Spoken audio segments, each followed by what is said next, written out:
بسم اللہ الرحمن الرحیم۔ السلام علیکم۔ میرے 2 چھوٹے بھائی تھے، لیکن والدین ان سے زیادہ مجھ سے پیار کرتے تھے۔ وہ مجھے ہر صورت زیور تعلیم سے آراستہ کرنا چاہتے تھے۔ بابا جان تعلیم کے معاملے میں روشن خیال واقع ہوئے تھے۔ کہتے تھے مہرین کو بہت پڑھاؤں گا تاکہ میری بیٹی زمانے کا مقابلہ کر سکے، لیکن میں شروع دن سے پڑھائی سے جی چڑھاتی تھی۔ تعلیم کو ایک مشغلہ سمجھتی اور اسکول محض سہیلیوں کے ساتھ وقت گزارنے جاتی تھی۔ میری تعلیمی حالت قابل رحم تھی، لیکن استانیہ میرے والد کا لحاظ کرتے ہوئے مجھے کچھ نہیں کہتی تھیں۔ بڑی مشکل سے میں نے میٹرک کیا۔ بابا جان کالج میں داخلہ کروانا چاہتے تھے، لیکن میں نے انکار کر دیا۔ خوش تھی کہ اب پڑھائی سے جان چھوٹی۔ صبح سویرے بیدار ہونے سے الجھن ہوتی تھی۔ اب اپنی مرضی سے اٹھتی، اپنی مرضی سے سوتی۔ بھائی اسکول چلے جاتے تو گھر اکیلے بیٹھے رہنے سے بوریت ہوتی۔ جی چاہتا کسی سے باتیں کروں، کوئی ہمارے گھر آئے، میں کسی کے گھر آؤں، لیکن والدہ کسی کے گھر جانے نہیں دیتی تھی۔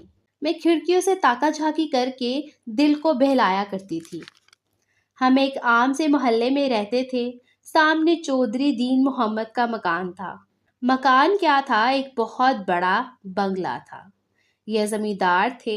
دیہات میں بھی شاندار حویلی تھی۔ وہ کبھی دیہات میں رہتے اور کبھی شہر میں۔ ان کے بچوں کو شہر میں رہنا پسند تھا، سو ان لوگوں کا آنا جانا لگا رہتا تھا۔ ہمارے مکان کی چھت پر ایک کمرہ تھا، جس کی کھڑکی ان کے گھر کے بالائی منزل پر بنے ہوئے اس کمرے کے عین سامنے کھلتی تھی جس میں چودھری صاحب کا جوان سال بیٹا مہر حیات رہتا تھا۔ وہ اپنے کمرے کی کھڑکی کے عین سامنے میز کرسی رکھے پڑھتا رہتا تھا۔ جب میں چوبارے سے جھانکتی، اس کی نظریں میری جانب اٹھ جاتی۔ میں اس کو دیکھ کر برا سا منہ بنا لیتی، حالانکہ وہ خوبصورت تھا، مگر میں خود کو جانے کیا سمجھتی تھی۔ مجھے اپنی صورت پر ناز تھا کہ میں بھی تو بہت خوبصورت ہوں۔ ان کی ملازمہ کا نام شادو تھا۔ ایک روز وہ ہمارے گھر آئی تو میں نے اس سے کہا کہ اپنے چھوٹے صاحب سے کہو کہ وہ اپنی میز کرسی کھڑکی کے سامنے سے ہٹا لیں۔ جب بھی میں کھڑکی سے باہر دیکھتی ہوں، سامنے بیٹھا مجھے برا لگتا ہے۔ اگلے روز شادو آئی، کہنے لگی، بی بی صاحب نے کہا ہے کہ میں اپنے گھر میں جہاں بیٹھوں اور جہاں کرسی ڈالوں میری مرضی۔ اگر اس لڑکی کو اتنی تکلیف ہے تو مت دیکھا کریں کھڑکی سے۔ لڑکیوں کا تانک جھانک کرنا کوئی اچھی بات نہیں۔ اس جواب سے گویا میرے تن بدن میں آگ لگ گئی۔ قلم کاغذ اٹھایا اور اسے مغرور بدلحاظ پڑوسی اور جانے کیا کچھ لکھ کر پرچہ شادو کے ہاتھ میں پکڑا کر کہا، اسے دے دو۔ مجھے امید ہے کہ اگر شرم والا ہوا تو اپنی کھڑکی بند رکھے گا۔ وہ واقعی شرم والا نکلا۔ اس نے اپنی کھڑکی بند کر لی جو اس کے ٹیبل کے سامنے تھی۔ 1-2 دن تو مجھ کو اپنی فتح کا احساس ہوا۔ اس کے بعد زندگی کچھ بے رنگ محسوس ہونے لگی۔ اب کھڑکی سے جھانکنے میں مزہ نہیں آتا تھا۔ میں اداس رہنے لگی۔ تانک جھانک میں دل نہ لگا۔ اب یقین ہو گیا کہ میں دراصل اسی کی خاطر چوبارے میں آتی تھی۔ اس بار شادو آئی تو میں نے ایک معذرت نامہ لکھ کے، آپ تو واقعی بہت اچھے اور لحاظ والے پڑوسی ہیں۔ غلطی میری ہی ہے، آپ کا گھر ہے، آپ کا جہاں جی جائے بیٹھیں۔ بے شک کھڑکی کھول کر پڑھیں۔ آپ کی کھڑکی مسلسل بند دیکھ کر میرا بھی دم گھٹنے لگا ہے۔ جب کسی لڑکے کو پتہ چل جائے کہ کوئی لڑکی اس کی خاطر چوبارے پر آ کے جھانکتی ہے تو وہ کب آرام سے رہ سکتا ہے۔ سو اگلے ہی روز مہر حیات نے کھڑکی کھول دی۔ اس کی کھڑکی کھلی دیکھ کر میری روح کا حبس ختم ہو گیا۔ اس کے بعد ان کے گھر کی ملازمہ ہمارے گھر کبھی کچھ لے کر آنے لگی۔ میری سیدھی سادی ماں کو کیا خبر کہ اچانک چودھری صاحب کے گھر والے کیوں ہم پر مہربان ہو گئے ہیں۔ وہ یہی سمجھتی تھیں کہ صاحب حیثیت گھرانہ ہے، لہٰذا حق ہمسائیگی ادا کرنے کے لیے کبھی پلاؤ کی ٹرے اور کبھی حلوے کی ڈش آ جاتی ہے۔ لیکن شادو جانتی تھی کہ یہ عنایتیں چودھری صاحب کے گھر سے کون کرتا ہے۔ وہ جب پکوان کی ٹرے امی کو دیتی، میری امی برتن خالی کرنے باورچی خانے میں چلی جاتی، تبھی وہ مجھ کو مٹھی میں پرچہ پکڑا دیتی۔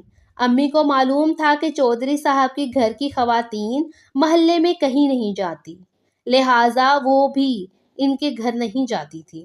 اکثر مہر حیات کے گھر والے گاؤں چلے جاتے، صرف حیات گھر پہ رہ جاتا کیونکہ وہ کالج میں پڑھ رہا تھا۔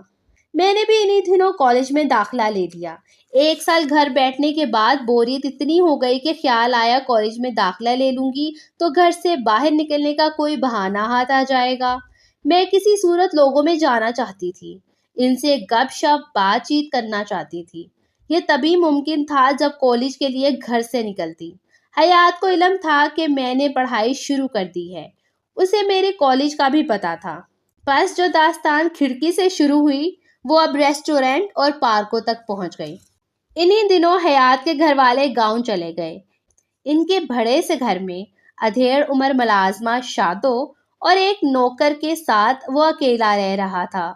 یہ نوکر شادو کا رشتہ دار تھا۔ حیات کا والد امیر آدمی تھا، اسے روپے پیسے کی پرواہ نہ تھی۔ اس نے کئی بار مجھے قیمتی تحفے دیے جن کو میں امی سے چھپا کر رکھتی تھی۔ میرے والدین تو اس قدر سیدھے تھے کہ کبھی انہوں نے نہیں پوچھا کہ کالج کیا کرنے جاتی ہو، پڑھتی بھی ہو یا نہیں۔ انہیں کوئی علم نہ تھا کہ ان کی لاڈلی کس ڈگر پر چل رہی ہے۔ حیات کا گھر خالی رہتا تھا، وہ نوکر کو کسی بہانے باہر بھیج دیتا۔ شادو کھانا پکاتی رہتی اور ہم دونوں تنہائی میں گھنٹوں بیٹھے باتیں کرتے رہتے۔ میں ان کے گھر کے عقبی دروازے سے جاتی تھی تبھی کسی کو علم نہیں ہو سکا کہ میں حیات سے ملتی ہوں۔ انٹرمیڈیٹ کے بعد حیات نے پڑھائی چھوڑ دی۔ میں بھی کالج کہاں جایا کرتی تھی، گھر سے نکلتی تو عقبی گلی سے حیات کے گھر چلی جاتی۔ گھر اتنا بڑا تھا کہ اچانک کوئی آ جاتا تو پتہ بھی نہ چلتا کہ کوئی دوسرا بھی مکان میں موجود ہے۔ آخر والدین کو سن ہو گئی۔ عام حالات میں وہ کب میری شادی حیات سے کرنے پر راضی ہوتے، لیکن شادو نے میری ماں کو سمجھایا اور باخبر کر دیا کہ اب مزید غفلت بربادی کا باعث ہوگی۔ اپنی عزت کی خاطر ان کو صبر کا گھونٹ بھرنا پڑا۔ حیات کے والدین راضی نہ ہوئے، ہم نے کورٹ میرج کر لی۔ شادی کی اطلاع چند ماہ بعد چودھری صاحب اور ان کے گھر والوں کو ہوئی تو وہاں صفِ ماتم بچھ گیا۔ دیہات والوں کے اپنے مفادات ہوتے ہیں، لیکن وہ بھی بے بس ہو گئے کیونکہ حیات نے دلیرانہ قدم اٹھا لیا تھا۔ وہ لوگ اس وقت تک گھر نہیں لوٹے جب تک میں نے بیٹی کو جنم نہیں دے لیا۔ جب علم ہوا کہ میں ایک بیٹی کی ماں بن گئی ہوں تو وہ لوگ آ گئے اور انہوں نے مجھے میری ماں کے گھر بھیج دیا اور حیات پر دباؤ ڈالنے لگے کہ وہ مجھے طلاق دے دے ورنہ اس کو جائیداد سے آگ کر دیں گے۔ حیات کی عمر 22 سال تھی، وہ ابھی کمانے کے لائق بھی نہیں تھا، والدین کے آگے نہیں ٹھہر سکتا تھا۔ وہ ایک کم تعلیم یافتہ اور اخراجات کے معاملے میں محتاج شخص تھا۔ اس کے پاس رہنے کا ٹھکانہ بھی نہیں تھا، وہ بیوی اور بیٹی کی کفالت نہیں کر سکتا تھا۔ یہ جو عیش تھا وہ اس کے والدین کی عنایت تھی۔ اس کے والد نے اس پر اتنا دباؤ ڈالا کہ اس نے مجھے طلاق دے دی۔ میرے والدین بھی مجھ سے خفا تھے، لیکن وہ مجھ کو دکھ میں بھی نہیں دیکھ سکتے تھے۔ آخر والدین کے گھر نے ہی مجھے پناہ دی۔ چودھری صاحب بیٹے کو گاؤں لے گئے اور اس کی شادی اپنی بھتیجی سے کر دی اور دوبارہ لوٹ کر نہیں آئے۔ میں 3 سال والدین کے ساتھ رہی، پھر والدین نے ایک اچھا رشتہ دیکھ کر میری شادی عاصم سے کرا دی۔ وہ ایک سرکاری محکمے میں معمولی افسر تھا۔ امی نے میری بچی کو اپنے پاس رکھ لیا۔ میں دوسری شادی پر آمادہ نہ تھی مگر ماں باپ کے اصرار سے مجبور ہو گئی۔ آخر زندگی تو گزارنی تھی جس کے لیے ایک جائز سہارا لازمی تھا۔ عاصم اچھے انسان نکلے، وہ میرا بہت خیال رکھتے تھے، مجھ سے محبت کرتے تھے، کسی قسم کی انہوں نے مجھے تکلیف نہیں دی تھی۔ میرے پاس ضرورت کی ہر چیز تھی۔ جب بھی میری بچی کی یاد ستاتی، عاصم امی کے گھر جا کر اسے لے آتے۔ وہ امی سے مانوس ہو چکی تھی۔ وہ 4 دن ہمارے پاس بامشکل رہتی اور واپس جانے کی ضد شروع کر دیتی تو عاصم اسے چھوڑ آتے۔ یوں ہی وقت گزرتا رہا یہاں تک کہ میں عاصم کے 2 بچوں کی ماں بن گئی۔ بچوں کی وجہ سے عاصم کو بھی دل سے قبول کر لیا۔ ان کے گھر کو میں نے اپنا گھر تسلیم کر لیا اور یہی گھر اب میرے لیے جنت کا گہوارہ بن گیا۔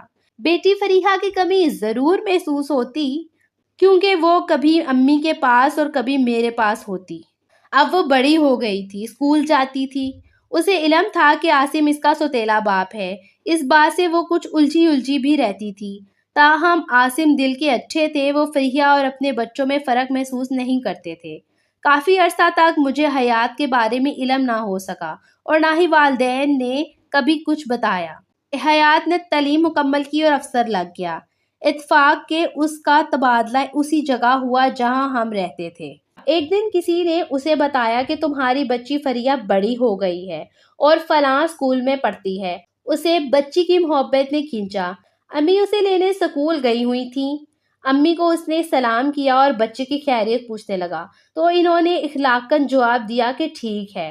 وہ اسکول میں حیات کو دھتکار نہیں سکتی تھیں کہ ان کی نواسی کا باپ تھا۔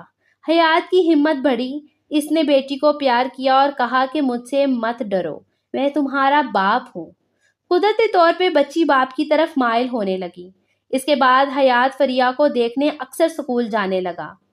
اس پر امی نے کہا کہ تم بچی سے اسکول کے گیٹ پر مت ملا کرو، ورنہ اسکول کے دیگر بچے میری نواسی سے مختلف قسم کے سوالات کریں گے۔ بہتر ہے کہ تم اس کو گھر آ کر مل لیا کرو۔ حیات کو تو بہانا چاہیے تھا۔ وہ ہر 15 روز بعد آدھ گھنٹہ امی کے گھر فریحہ کے ساتھ گزارنے لگا۔ وہ اس کو اپنے ساتھ باہر لے جانا چاہتا تھا، لیکن امی نے اس کی اجازت نہ دی۔ والد صاحب تو نواسی کے رشتے سے مجبور تھے، لیکن میرے بھائیوں کو اس کا آنا ناگوار گزر رہا تھا۔ میں نے اپنے خاوند کے ساتھ ان دنوں لاہور میں رہتی تھی، اس لیے کچھ عرصہ تک مجھے اس بات کا علم نہ ہو سکا۔ ایک دن فریحہ جب میرے گھر آئی تو اس نے بتایا کہ اس کا والد اس سے ملاقات کے لیے آتا ہے۔ پہلے تو میں نے سوچا کہ منع کروں، پھر خیال آیا کہ حیات صاحب جائیداد ہے، دولت مند آدمی ہے، کیوں نہ میں بیٹی کو باپ سے ملنے دوں، کم از کم اس کی طرف سے میری بچی کو اپنے باپ سے جائیداد کا حصہ تو مل سکے گا۔ میرے دل میں یہی لالچ آ گیا اور میں خاموش رہی۔ ایک دن جب امی کے گھر گئی ہوئی تھی، حیات بھی فریحہ سے ملنے آ گیا۔ وہ اپنی بیٹی کے لیے کپڑے اور کچھ تحفے لایا۔ میرے والدین خاموش تھے کہ یہ بچی کا باپ ہے۔ امی کے گھر میرا حیات سے اتفاقاً سامنا ہو گیا تو میں اسے دیکھ کر حیران رہ گئی۔ وہ پہلے سے زیادہ اسمارٹ اور حسین ہو گیا تھا۔ مجھے دیکھ کر اس کی آنکھوں میں آنسو آ گئے۔ میں بھی اداس ہو گئی۔ ماضی کی یادوں نے ہم دونوں کو گھیر لیا۔ مدت بعد ایک دوسرے کو دیکھ کر وہ چنگاڑی پھر سے سلگ اٹھی جو برسوں پہلے دب گئی تھی۔ اب اس نے مجھ سے اپنی بیٹی کے ذریعے رابطہ کر لیا۔ پہلے فون کیا، پھر ملنے کا اصرار کرنے لگا۔ میں اپنی پرسکون حال کو بھول کر پھر سے کھوئے ہوئے ماضی کی تلاش میں سرگرداں ہو گئی۔ یہ میری بہت بڑی بھول تھی، لیکن انسان تو ہے خطا کا پتلا۔ غرض ہماری بھولی ہوئی کہانی میں پھر سے جان پڑ گئی۔ ہم پھر سے ایک دوسرے کے لیے بےتاب رہنے لگے۔ حالانکہ میں عاصم کے 2 بچوں کی ماں بن چکی تھی اور وہ بھی اپنے خاندان میں 2 بچوں کا باپ بن چکا تھا۔ گم ہو چکی راہوں پر بھٹکنے لگے۔ ہم نے پھر سے سارے رشتے، سارے اخلاقی تقاضے بھلا دیے۔ میں اپنا جنت جیسا گھر، سیدھا سادہ محبت کرنے والا شوہر بھلا کر پھر سے حیات کی دیوانگی میں سیدھی راہ سے گم کردہ راہی ہو گئی۔ میرے والدین کو علم نہ تھا کہ ہم دوبارہ ملنے لگے ہیں۔ اب میں اپنی مرضی کی مالک بن چکی تھی۔ دن رات اپنے شوہر سے لڑتی، بات بات پر الجھتی، عاصم جو کام کہتے الٹ کرتی۔ وہ حیران تھے کہ مجھے کیا ہو گیا ہے۔ وہ جتنا مجھے مناتے، میں اتنا ان سے الجھتی، ان کو ستاتی، آئے دن لڑ جھگڑ کر ماں کے گھر چلی جاتی۔ یہاں آ کر حیات کو سب سے چوری چھپے فون کرتی اور ملنے چلی جاتی۔ اب ہم پھر سے ایک ہونے لگے تھے۔ عاصم کے تو وہم و گمان میں بھی نہیں تھا کہ میں ایسا کر سکتی ہوں۔ وہ سوچ بھی نہ سکتے تھے کہ میں دوبارہ اپنے سابق شوہر کی محبت میں مبتلا ہو جاؤں گی، کہ جس نے مجھے طلاق بنا قصور دے دی تھی، اور اپنا ہنستا بستا گھر اجاڑ دوں گی۔ ان دنوں مجھ پہ جنون سوار ہو گیا تھا، لگتا تھا کہ میں نے کبھی اپنے سابق شوہر کی محبت بھلائی ہی نہیں تھی، وہ محبت جس کو زمانے نے زبردستی چھین لیا تھا۔ کچھ دنوں کے لیے حالات کی شدت میں دب کر سو گئی تھی، مگر مری نہیں تھی۔ تبھی تو میں آج ایک بار پھر سے کچھ برباد کر کے دوبارہ اس شخص کی ہو جانا چاہتی تھی، ہر قیمت پر اپنے کھوئے ہوئے ماضی کو زندہ کر کے اسی حال اور پھر اسی مستقبل میں بدل دینا چاہتی تھی۔ حیات کا کہنا تھا کہ اس وقت میں بے بس اور مجبور تھا، کچھ نہیں کر سکتا تھا، مگر آج حالات ویسے نہیں ہیں۔ آج میں خود مختار اور با اختیار ہوں، جائیداد سے اپنا حصہ لے چکا ہوں، تعلیم مکمل کر کے آفیسر ہو گیا ہوں، آج میں جیسے چاہے زندگی گزار سکتا ہوں۔ اگر تم طلاق لے کے دوبارہ میری ہو جاؤ تو میں دوبارہ اس جنت کو پالوں گا جو میں نے خود سے چھوڑی نہیں تھی بلکہ مجھ سے زبردستی چھین لی تھی۔ حیات کے دل میں ایک سلگتے ہوئے زخم کی طرح اب بھی میں موجود تھی۔ وہ جھوٹ نہیں کہتا تھا، وہ مجھ کو حاصل کرنا چاہتا، اپنے لیے اور اپنی بیٹی کے لیے، جبکہ حالات نے مجھے ایک اور شخص کے ساتھ باندھ دیا جس کا اس سارے قصے میں کوئی قصور نہیں۔ انسان کبھی کبھی اتنا خود غرض ہو جاتا ہے کہ اس کو صرف اپنی خوشی کا حصول یاد رہتا ہے۔ حیات بھی خود غرض بن گیا تھا، وہ یہ بھول گیا تھا کہ اس نے مجھے طلاق خود دی تھی، تبھی میں کسی اور کی بیوی بنا دی گئی تھی، اور اب میں کسی اور کی بیوی اور اس کے 2 بچوں کی ماں بن گئی تھی۔ لیکن حیات اتنی بڑی حقیقت کو خاطر میں نہ لا کر مجھ کو اکساتا تھا، میں اس کے ہاتھوں میں کھلونا بنتی جا رہی تھی۔ پہلے پہل جھگڑوں سے بھی عاصم کو اندازہ نہ ہوا کہ ان کی دنیا جھلسنے والی ہے۔ وہ سیدھی سادے انسان تھے، میں جس قدر تنگ کرتی وہ اور زیادہ مجھ کو خوش کرنے کی کوشش کرتے۔ وہ گہری سوجھ بوجھ کے مالک نہ تھے، روزگار کے چکر میں صبح کے لیے شام کو لوٹتے۔ ان کو کیسے علم ہوتا کہ کیا ہو رہا ہے اور ہونے والا ہے؟ آخرکار مجھے ہی ان کو بتانا پڑا کہ میں یہ سب اس لیے کر رہی ہوں کہ ان سے طلاق چاہتی ہوں۔ سچ بے شک کڑوا ہی سہی، مگر اپنے پہلے شوہر کو نہیں بھلا سکی اور اب اسی کے ساتھ زندگی بسر کرنا چاہتی ہوں۔ میں اپنی بیٹی کے والد سے دوبارہ شادی کر کے اس کو اس کے باپ کا گھر دینا چاہتی ہوں۔ میری باتیں سن کر عاصم پر بجلی گر پڑی، وہ سکتے میں رہ گئے، جیسے سانس لینا بھول گئے ہوں، رو پڑے، بہت منت سماجت کی، بولے، میں جانتا ہوں انسان زبردستی کے ساتھ زندگی نہیں گزار سکتا اور نہ ہی خوش رہ سکتا ہے، لیکن اپنے بچوں کا خیال کرو، ادھر تمہاری ایک بیٹی ہے اور یہاں 2 بچے ہیں، کیا تمہیں ان کا بھی خیال نہیں ہے؟ ان سے ان کے ماں باپ مت چھینو، میرے ساتھ گزارے دن یاد کرو، کچھ تو میری بھلائیاں یاد کر لو۔ لیکن مجھ پتھر دل پر کوئی اثر نہ ہوا، میں نے کہا زبردستی مجھے باندھے رکھ سکتے ہو تو رکھ لو، مگر میرا دل تمہارے ساتھ نہیں ہے، بہتر ہے کہ مجھ کو آزاد کر دو۔ انہوں نے اس کے بعد خاموشی اختیار کر لی اور چند دن بعد اس شرط پر طلاق دے دی کہ میں بچے ساتھ نہیں لے کر جاؤں گی۔ میں نے یہ شرط بھی منظور کر لی، تب مجھے حیات کے سوا کوئی نظر نہ آتا تھا۔ طلاق سے میرے والدین بہت دکھی ہوئے، لیکن میں خوش تھی۔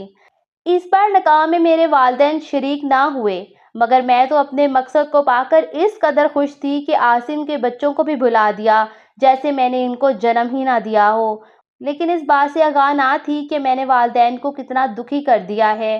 حیات نے مجھے علیحدہ گھر لے کر دیا، اس کو سجایا سنوارا آراستہ پیراستہ کر کے دیا، میں اس میں رہنے لگی۔ فریحہ کو اپنے پاس بلا لیا، حیات کچھ دن بیوی کے پاس جاتے، پھر میرے پاس آ جاتے، کچھ عرصہ یہ سلسلہ چلتا رہا۔ آخر میری سوتن کو پتہ چل گیا کہ حیات نے مجھ سے دوبارہ شادی کر لی ہے۔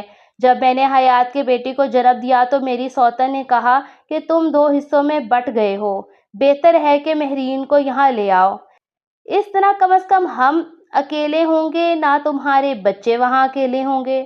حیات بھی یہی چاہتے تھے، لہٰذا وہ مجھے سوتن کے پاس لے گئے اور میں بھی اسی گھر میں رہنے لگی۔ حیات سے شادی کے 2 سال بعد اچانک ہی میرے دل میں کسی خلا نے جنم لیا، اور اب مجھے رہ رہ کر احساس ہونے لگا کہ میں نے عاصم سے طلاق اور حیات سے دوبارہ شادی کر کے سخت غلطی کی ہے۔ عاصم کا گھر سارے کا سارا میرا تھا، اس کا پیار بھی مکمل میرا ہی تھا، وہ بٹا ہوا نہیں تھا۔ اس میں کوئی اور شریک نہیں تھا، لیکن یہاں معاملہ دوسرا تھا۔ حیات کی گھر کی اصل مالکن اس کی خاندانی بیوی تھی، میں اس میں معمولی حصے دار بنی ہوئی تھی۔ حیات کا پیار بھی بٹا ہوا تھا۔ یہاں آ کر مجھے واضح طور پر احساس ہو گیا کہ جو مقام میری سوتن کو حاصل تھا وہ مجھے نہیں۔ اس کے بچوں کی خاندان میں جو حیثیت اور اہمیت تھی وہ میرے بچوں کی نہیں۔ حیات اور اس کا پورا خاندان اس کی خاندانی بیوی کے بچوں کو زیادہ اہمیت دیتے تھے۔ حیات خود بھی اپنی دوسری بیوی کے بچوں کو زیادہ اہمیت دیتے تھے، جس کی وجہ سے میرے بچے احساس کمتری کا شکار ہو رہے تھے۔ امی جان بتاتی تھیں کہ عاصم اجڑ کر رہ گیا ہے اور بچے ماں کے لیے تڑپتے اور یاد کر کے روتے ہیں۔ جب میں ایسی باتیں سنتی تو میرا دل بیٹھ جاتا، کبھی کبھی تو دھڑکنا ہی بھول جاتا۔ آخر میں عورت تھی، ایک ماں تھی، کب تک خود پر جبر کر سکتی تھی؟ وہ معصوم بچے میری یاد میں دن رات تڑپتے تھے، مجھے بلاتے تھے اور میں ان سے نہ مل سکتی۔ ایک دن جب میرا دل بہت اداس ہوا تو ان بچوں سے ملنے چلی گئی۔ وہ مجھ سے لپٹ گئے، بہت روئے، کہتے تھے امی ہمیں چھوڑ کر مت جانا، لیکن میری مجبوریاں میرا راستہ روکتی تھیں۔ کس دل سے ان کو خود سے جدا کر کے پلٹی، میرا دل جانتا ہے۔ اس کے بعد میرا دل کسی چیز میں نہیں لگتا۔ اب مجھے حیات کی صورت بھی اچھی نہیں لگتی تھی، سوچتی کہ یہی میرا جرم ہے جس نے مجھے برباد کیا، گھر بار چھوڑنے پر اکسایا اور اپنے دل کی بربادیاں آباد کرنے کے لیے سبز باغ دکھائے۔ میرا گھر لوٹ لیا، میرے بچے مجھ سے جدا کر دیے۔ کسی طرح میری سوتن کو علم ہو گیا کہ میں اپنے ان بچوں سے ملنے جاتی ہوں۔ اس نے حیات کو اس بات سے آگاہ کر دیا۔ انہوں نے مجھ پر سخت پابندی لگا دی۔ اب میں گھر سے نہیں نکل سکتی۔ انہوں نے مجھے قید کر دیا۔ آج میرے پاس زندگی کی ہر آسائش موجود ہے، لیکن دل کا سکون نہیں۔